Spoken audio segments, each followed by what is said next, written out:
like, wow, this is actually really happening right now. It was cool.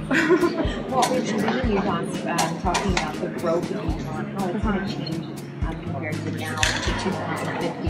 What are your thoughts on what the future of the state looks like? The future is great. It is bright. We have so many youth here that they were telling us today, you're going to be the new mayors of your cities, and it was inspirational for me to see that we can make a difference in the state, and that we will be the future leaders. What do you like better, sitting in the classroom reading a book about it, or actually coming out and doing something like this? Coming out and doing it is definitely a lot better. You really get the hands-on experience, and you get to see it from the first person and not just from the textbook.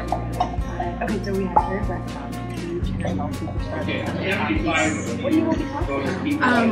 He can talk about anything and it would be so great. I just hope that whatever he says, that it will stand out to my youth council and that we can be a better group, more unity, and that we can go forward and have a bright future. Do you feel like the youth really is the future? I mean, you've got so much on your shoulders. Yeah, we really do, but I think it's good because when these future leaders that we have right now, when we grow up, we will be so prepared and so ready to take their spots because we have been practicing it so long. Yeah, I'm thinking, haven't decided yet my study plan. Thinking something business or politics, something just that I enjoy doing, and I'm not sure where yet. I haven't decided college. You've got what year? Yeah, I'm a senior. Senior. Yeah.